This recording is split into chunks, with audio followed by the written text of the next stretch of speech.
Azamgarh police की छवि सुधारने के लिए अब पुलिस कप्तान आनंद कुलकर्णी ने कड़े फैसलों की शुरुआत कर दी है। भ्रष्टाचार छोड़कर जिम्मेदारी पूर्वक ड्यूटी का आदेश उन्होंने सभी पुलिस वालों को दे दिया था। उसके बावजूद कंधरापुर थाने पर तैनात सिपाही विष्णुकांत द्विवेदी ने 40,000 की रिश्वत ले ली।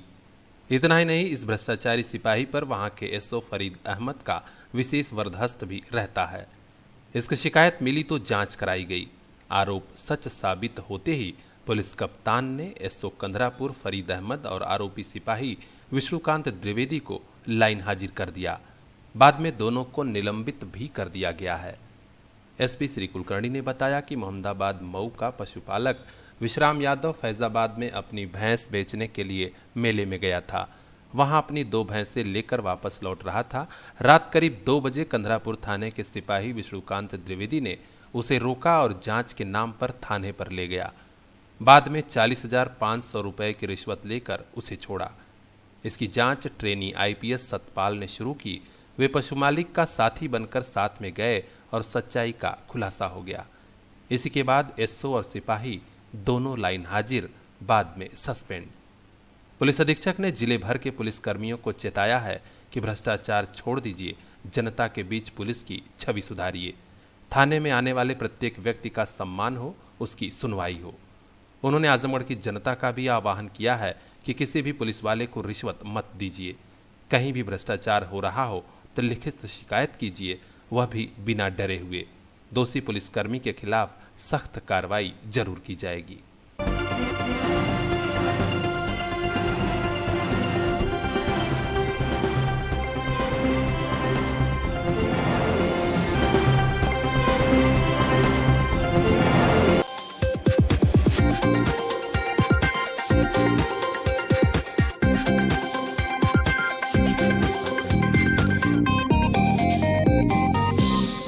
चुभने लगी धूप, निकलने लगा पसीना, और वह भी तब जबकि अभी तो गर्मी शुरू हुई है। जी हाँ, अभी 48 घंटे पूर्व तक मौसम काफ़ी सामान्य रहा। उसके बाद तापमान ने ऐसी रफ्तार पकड़ी कि मई जून की गर्मी का एहसास लोगों को मार्च में ही झेलना पड़ रहा है। कुछ शहरों में तो गर्मी ने कई दशकों पुराने रिकॉर्ड अभी ही तोड़ डाले हैं। गुरुवार की गर्मी और तेज चली गर्म हवाएं जनपद में भी आसमान से आग बरसने का संकेत देने लगी हैं। लिहाजा इस गर्मी से जरा बचकर ही रहिएगा, क्योंकि किसी को यह अंदेशा नहीं है कि कहां जाकर रुकेगी यह गर्मी। बात जनपद की जाए तो गुरुवार को सूरज की तपिश से समूचा जनपद कराह उठा। गर्म लू के थपेड़ों ने सभी का हाल बेहाल कर दिया। धूप इतनी तेज थी कि दिन में आंखों के सामने अंधेरा छा जा रहा था। आंखें खुलने का नाम नहीं ले रही थी, खुलती भी थीं तो आधी अधूरी। कदम कदम पर लोगों के कंठ सूख जा रहे थे।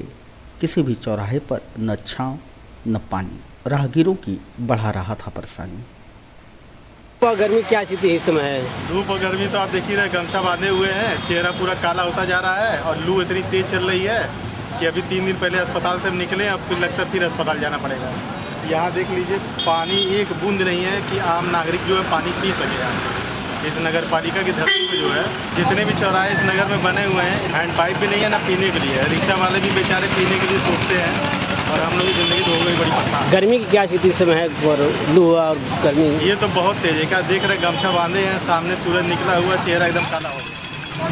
और लू से बच्चे भी परेशान हैं, औरतें भी परेशान हैं, हम भी परेशान हैं, पूरी दुनिया परेशान है। का महीना खत्म हो रहा है। मार्च का महीना तो आप देख ही रहे हैं कितना तेज है। इसके बाद अप्रैल मई तो अभी बचा ही हुआ है। अब पानी की व्यवस्था पीने की नहीं है इस नगर में, तो देखिए आम लोगों की जिंदगी का क्या हाल है। गुरुवार को बोर्ड परीक्षार्थी भी सवालों से कम, गर्मी से ज़्यादा परेशान दिखे। दोपहर में पूरे शहर में सन्नाटा पसरा दिखाई दिया। बाजार सोने नजर आए। न टाले जा सकने वाले कामों को लेकर ही लोग घरों से बाहर निकले और रास्ते में धूप लू की मार के साथ साथ पालिका प्रशासन की अब तक शून्य तैयारी से भी मरते दिखाई दिए। गर्मी तो ज़्यादा आई है, लेकिन यहाँ पानी वाले का थोड़ा सा अभाव है। चौराहे पर कोई मशीन नहीं है। नगर पालिका से लगा हुआ भी था पानी तो भी टूट गया। तब तो पानी का बहुत अभाव है, सभी लोग आते हैं परेशान। राहगीर की क्या दिक्कतें होती हैं आप लोगों को? वही दुकान पर लोग आ रहे, पानी मिल जाए तो लोग पी लेना, तो बहुत कोई साधन नहीं है, कोई नल चला के या कहीं पानी पी। गर्मी क्या स्थिति इसमें है? गर्मी के समय बढ़ती जा रही है, आज दूर हो जाता है।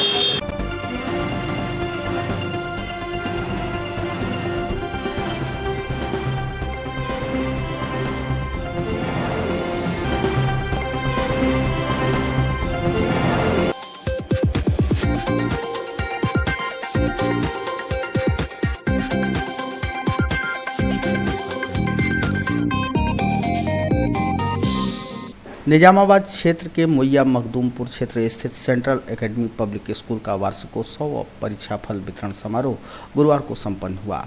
समारोह में मुख्य अतिथि के रूप में डीडीसी ऋतु सुहास और विशिष्ट अतिथि के रूप में डीएवी पीजी कॉलेज के कॉमर्स विभाग के पूर्व विभागाध्यक्ष प्रोफेसर के सिंह पालीवाल ने शिरकत किया। अतिथिगणों ने समारोह का ज्योति प्रज्वलन के साथ शुभारंभ किया तो विद्यालय के बच्चों ने अपनी यादगार प्रस्तुतियों के जरिए इसे उत्कृष्टता के चरम शिखर तक पहुंचाया।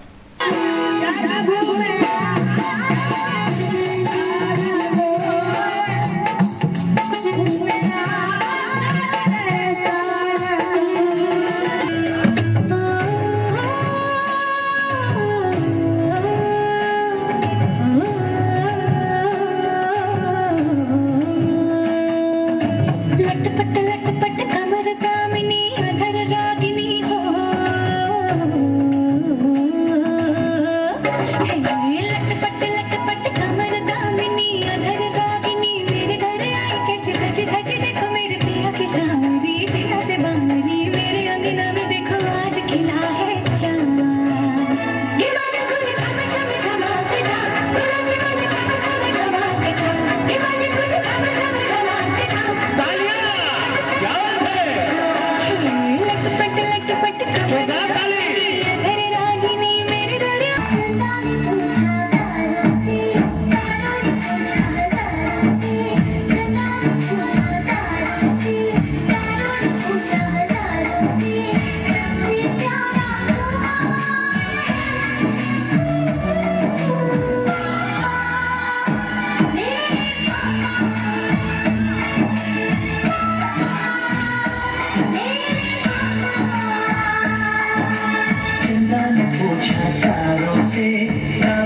समारोह को संबोधित करते हुए मुख्य अतिथि ने बच्चों की मेहनत, लगन व प्रस्तुति की जहां सराहना की, तो वहीं उन्हें निरंतर प्रगति के पथ पर अग्रसित करने के लिए आशावादी दृष्टिकोण रखने की अपील की। कहते हैं कि आप किसी को जब अपना वक्त देते हैं तो वो सबसे बहुमूल्य, सबसे महंगी चीज़ होती है, क्योंकि जो समय आपने ज़िंदगी का दे दिया वो दोबारा कभी लौट के आता नहीं है, तो उससे कीमती कोई चीज़ नहीं है।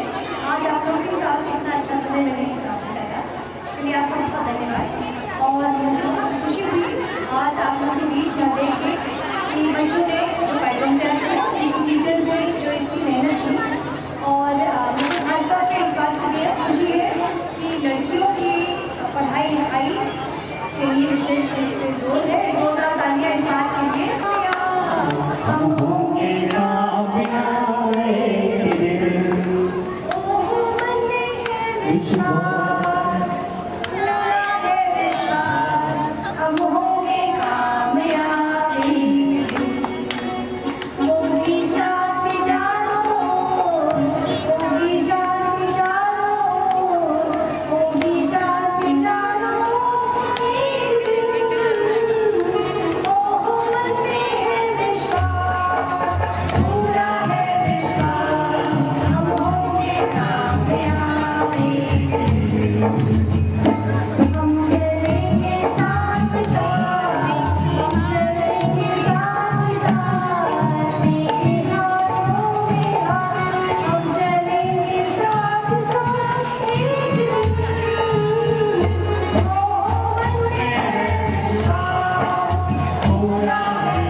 विद्यालय के managing director doctor Rajiv Srivastava ने बताया कि विद्यालय का यह 7वां वार्षिकोत्सव था। क्षेत्र में उत्कृष्ट शिक्षा प्रदान करने व बच्चों के सर्वांगीण विकास के प्रति विद्यालय परिवार दृढ़ संकल्पित है। इस दौरान उन्होंने बालिकाओं के लिए एक अलग विद्यालय की स्थापना, बुजुर्गों की सेवा सहायता के लिए नई संस्थाएं खोलने की भी बात कही। इस एनुअल फंक्शन के लिए बच्चों ने अपने काफ़ी अच्छे सांस्कृतिक प्रोग्राम प्रस्तुत किए।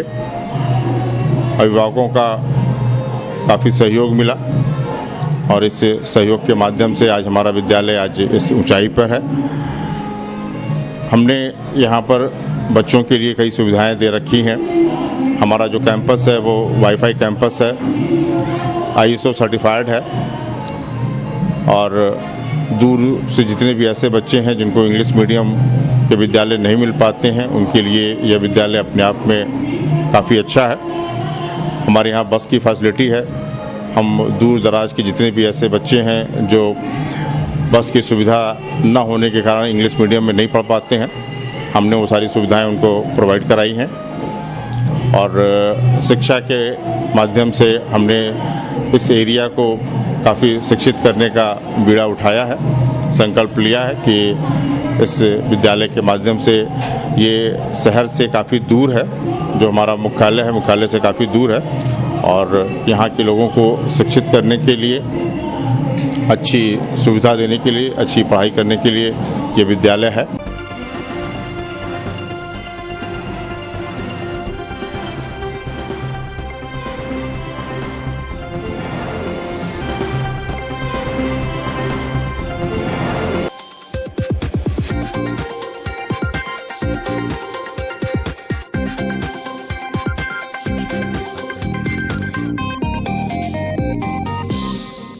आजमगढ़ में रेल सुविधाओं के लिए संघर्ष करने वालों का कारवां भले ही नहीं बन पाया, लेकिन इसके लिए वर्ष 1999 से संघर्ष कर रहे तैयब आजमी आज भी संघर्ष कर रहे हैं।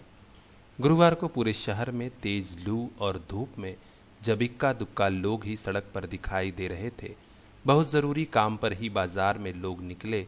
उसी धूप उसी लू के बीच रेलवे विकास संघर्ष समिति के अध्यक्ष तैयब आजमी कलेक्ट्री कचहरी स्थित रिक्शा स्टैंड पर धरना दे रहे थे। धरना वह भी अकेले। यह और बात है कि जब से वे संघर्ष कर रहे हैं तब से आजमगढ़ को दिल्ली, मुंबई, कलकत्ता समेत कई बड़े शहरों तक जाने की डायरेक्ट ट्रेन सेवा मिल चुकी है, लेकिन आगे के संघर्ष के लिए चंद लोग ही उनके साथ आए थे। बाद में वे भी साथ छोड़ गए, लेकिन आजमी का हौसला आज भी नहीं छूटा। गुरुवार को धरने का 26वां दिन था। एबीसी चैनल से उन्होंने कहा कि रेल सुविधाएं अभी भी आजमगढ़ में कम ही हैं, इसीलिए हमारा संघर्ष जारी रहेगा। आज रेलवे विकास संघर्ष समिति धरने के 2600 दिन पूरे हो गए। हम लोगों की मांग है कि आजमगढ़ की ट्रेन जो आजमगढ़ एक्सप्रेस चलती है उसको प्रतिदिन चलाया जाए। इलाहाबाद लखनऊ की ट्रेन फास्ट पैसेंजर चलाई जाए, कलकत्ता की ट्रेन चलाई जाए और चौक पर टिकट आरक्षण कंपाउंड व्यवस्था किया जाए। क्योंकि आजमगढ़ के अगल बगल जिलों की आमदनी बहुत कम है, वहाँ ज़्यादातर सुविधा है, आजमगढ़ की ज़्यादा यहाँ कम सुविधा है। हम लोगों की संघर्ष जारी है और जारी रहेगा। जब तक हम लोग की मांग नहीं पूरी जाती तब तक हम लोग जारी रहेंगे। इसके लिए हम लोग कलकत्ता से लेकर दिल्ली बम्बई ट्रेन के अलावा हम लोग संसद पर घेराव करेंगे, अपनी मांग को लेकर रेल मंत्री को ज्ञापन देंगे। हम लोगों की लड़ाई 12 अक्टूबर 1999 से चल रही है, अभी तक हम लोग मांग पूरी नहीं हुई है। इसलिए रेलवे विकास संघर्ष समिति अपनी मांग के लिए मरते दम तक अपनी लड़ाई जारी रखेंगे। उन्हें इस बात की पीड़ा जरूर थी, मलाल जरूर था कि रेल विकास के संघर्ष में लोग 10 मिनट का वक्त भी इस आंदोलन को नहीं देते, जबकि अभी 10 रुपया मिलने की घोषणा हो जाए तो लोग यहीं पर घंटों बैठे रह जाएंगे। आपकी बात बिल्कुल सही है। हजारों लोग यात्रा करते हैं, आप अकेले बैठे हैं। अभी अगर बता दिया कि रेल मंत्री 100 रुपया पर एक आदमी को देंगे तो PSC लगानी पड़ेगी, या 10 रुपया दे दीजिए तो 150 आदमी नहीं मिल जाएंगे। ये मीडिया की देन है, मीडिया के जरिए सारे लाभ उठाते हैं। अब हम आपको क्या बताएं, आप खड़े देखते हैं, नहीं बैठे लोग हैं, सिर्फ उनको 1 मिनट की बुलाते हैं जो भाग चलते हैं। अभी उनको 100 रुपया दिखा दिए तो जाइबे नहीं करेंगे। यही हालत है कि घोर कलयुग है, इसमें नेक लोगों के लिए कम लोग मिलते हैं। फिर भी मीडिया की देन है, हम लोग यहाँ से लेकर बॉम्बे, दिल्ली, कलकत्ता की ट्रेन।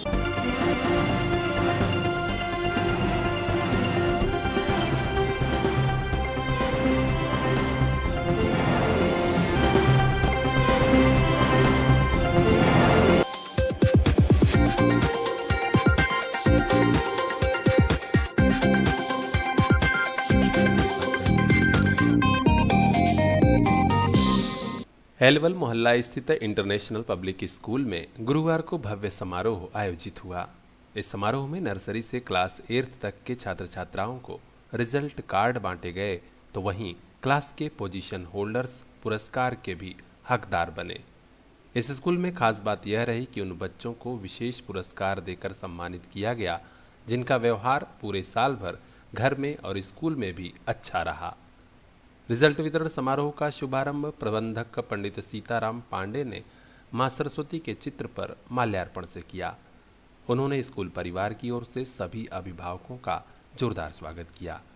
समारोह में अच्छा प्रदर्शन करने वाले बच्चों के अलावा उन शिक्षक शिक्षिकाओं को भी पुरस्कार बांटे गए जिन्होंने बड़ी ही निष्ठा और जिम्मेदारी पूर्वक पूरे साल छात्र छात्राओं को पढ़ाया है। Class 8, class 2,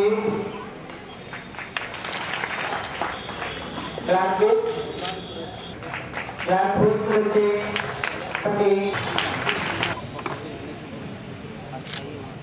international public school के प्रबंधक पंडित सीताराम पांडे ने बताया कि यह बच्चों की साल भर की मेहनत का पुरस्कार है। इससे अन्य छात्र छात्राओं का भी मनोबल बढ़ता है, इसीलिए हम सर्वश्रेष्ठ प्रदर्शन करने वाले बच्चों को पुरस्कृत करते हैं।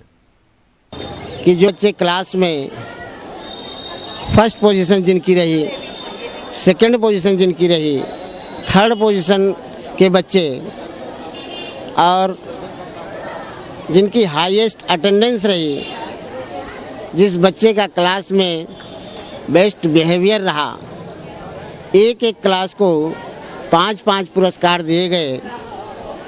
First, second, third rank, highest attendance और बेस्ट बिहेवियर, इस तरह से नर्सरी से लेकर के 8 क्लास के बच्चों को पुरस्कृत किया गया।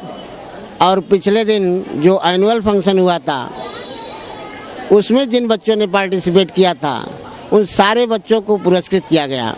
सब सारी चीज़ों का एक उद्देश्य है, बच्चों को पुरस्कृत करने का उद्देश्य है कि बच्चों का मनोबल बढ़े और भी तमाम बच्चे जो पोजीशन में नहीं आ पा रहे हैं, उनको ये पुरस्कार प्रेरित करे पढ़ने के लिए, उनके अंदर उत्साह बढ़े, उनकी जिज्ञासा हो, उनकी सोच बढ़े कि प्राइज़ हमें भी लेनी है।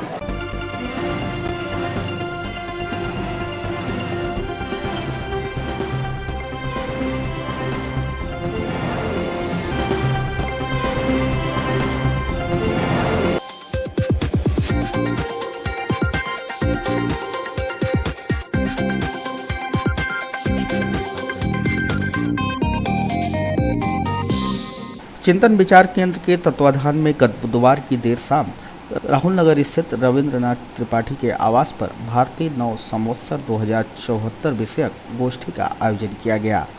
संगोष्ठी के मुख्य वक्ता कोयलसा पीजी कॉलेज के पूर्व प्राचार्य दीनानाथ लाल श्रीवास्तव, अध्यक्षता संस्था अध्यक्ष अमरनाथ तिवारी और संचालन डॉक्टर श्रीनाथ सहाय ने किया। डॉक्टर कन्हैया सिंह ने भारतीय विक्रम संवत्सर और उसके इतिहास पर प्रकाश डालते हुए भारत और अन्य देशों में संवत्सरों के उद्भव और उन्हें मनाने की प्रक्रिया पर प्रकाश डाला। संस्था अध्यक्ष अमरनाथ तिवारी ने कहा कि प्राचीन ग्रंथों में जिक्र किया गया है कि जिस दिन सृष्टि का चक्र प्रथम बार विधाता ने परिवर्तित किया, उस दिन चैत्र सुदी रविवार था। सुदी का अर्थ शुक्ल दिवस से है। ब्रह्मगुप्त 7वीं शताब्दी और भास्कराचार्य 12वीं शताब्दी के ज्योतिषियों ने इसकी प्रामाणिकता पर मुहरें लगाई हैं। रविवार का दिन सूर्यदेव का दिन माना गया है। जूलियन कैलेंडर जो प्राचीन रोम में प्रचलित हुआ और आज भी नए रूप में ईसाई जगत में चल रहे सूर्य अर्थात संडे की प्रधानता से है। इस तरह वार प्रथा और नववर्ष प्रथा काफ़ी पुरानी है। हमें भारतीय प्रणाली अपनाते हुए नव संवत्सर चैत्र शुक्ल प्रतिपदा को ही मनानी चाहिए। हमारे देश का राष्ट्रीय कैलेंडर भारत सरकार द्वारा प्रवर्तित किया गया है। फिर सारे उत्तरी भारत में विक्रम संवत भी प्रचलन में है। संगोष्ठी में इंजीनियर रामनयन शर्मा, के.एन. श्रीवास्तव, विजयधारी पांडे, दिवाकर तिवारी, तीरथ यादव, पद्माकर प्रसाद गुप्त, प्रभु नारायण पांडे प्रेमी, जनार्दन विद्यार्थी, डॉक्टर आर.पी. श्रीवास्तव, जन्मेजय पाठक, महेंद्र सिंह, अरुण कुमार दुबे, दीपक कुमार गुप्ता, निशित रंजन तिवारी सहित तमाम लोग सम्मिलित रहे। सभी ने एक स्वर में गोष्ठी के संदेश को नई पीढ़ी तक पहुंचाने की बात कही। नए संवत्सर संबंधी गोष्ठी का आयोजन किया गया। नया संवत्सर आमतौर से चैत्र शुदी प्रतिपदा को मनाया जाता है। यह परंपरा कब से प्रारंभ हुई, इसके संबंध में विभिन्न प्रकार के विचार हैं। ज्योतिष के प्राचीन पुस्तकों में कहा गया है कि ब्रह्मा ने सृष्टि का रचना विधान इसी तारीख को इसी तिथि से प्रारंभ किया था। उस दिन जो चैत्र शुक्ल का प्रतिपदा की तिथि थी, तो इस तिथि को हम लोग विश्व दिवस या सृष्टि का दिवस मनाते हैं। सृष्टि का प्रारंभ इसी तारीख से हुआ था, इसी तिथि को हुआ था। समय समय पर विचार होते रहे हैं। हमारे प्राचीन ज्योतिषी या ज्योतिषाचार्यों ने निर्णय दिया है, विशेष करके 6वीं शताब्दी में 7वीं शताब्दी के बीच में एक बहुत बड़े ज्योतिषी थे ब्रह्मगुप्त। ब्रह्मगुप्त का यह कहना है कि ब्रह्मा का विधान सृष्टि के प्रारंभ के समय से प्रारंभ हो गया था, लेकिन पंचांग का निर्माण अभी उस समय तक नहीं हुआ था। पंचांग का निर्माण भास्कराचार्य के ज़माने में हुआ था, जो 12वीं शताब्दी में पैदा हुए थे। और पंचांग दुर्भाग्यवश देश के अंदर भिन्न भिन्न तरह के हो गए हैं, और कौन वास्तविक हैं, कौन गैर वास्तविक है, कौन उचित है, कौन अनुचित है, इस पर विवाद खड़ा होता है। फिर भी इस समय संवत्सर जो हमारे देश में चल रहे हैं,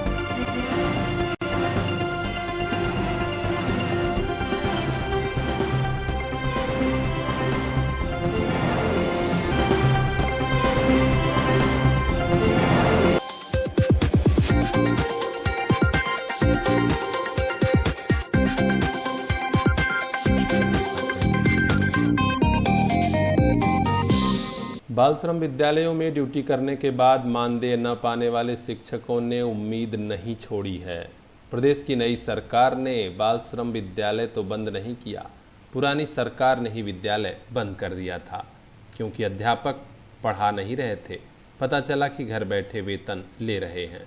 इसके अलावा कुछ अन्य गोलमाल की शिकायतें भी मिल रही थी। गुरुवार को बाल श्रम विद्यालयों के शिक्षक डीएम कार्यालय पहुंचे और बकाया मानदेय के भुगतान की मांग दोहराई। उन्होंने नए मुख्यमंत्री योगी आदित्यनाथ को संबोधित एक ज्ञापन जिलाधिकारी के माध्यम से भेजा और कहा कि केंद्र सरकार का यह प्रोजेक्ट है, हमें बकाया मानदेय मिले और स्कूलों को फिर से चलाया जाए। हम लोग चाहते हैं कि जो हमारा बकाया मानदेय जुलाई 2013 से उसका आज तक का भुगतान कर दिया जाए और बाल श्रम विद्यालयों को तत्काल सर्वे करवाकर चालू करवाया जाए और माननीय प्रधानमंत्री जी के कार्यालय से आए हुए सारे पत्रों पर आवश्यक और उचित कार्रवाई की जाए।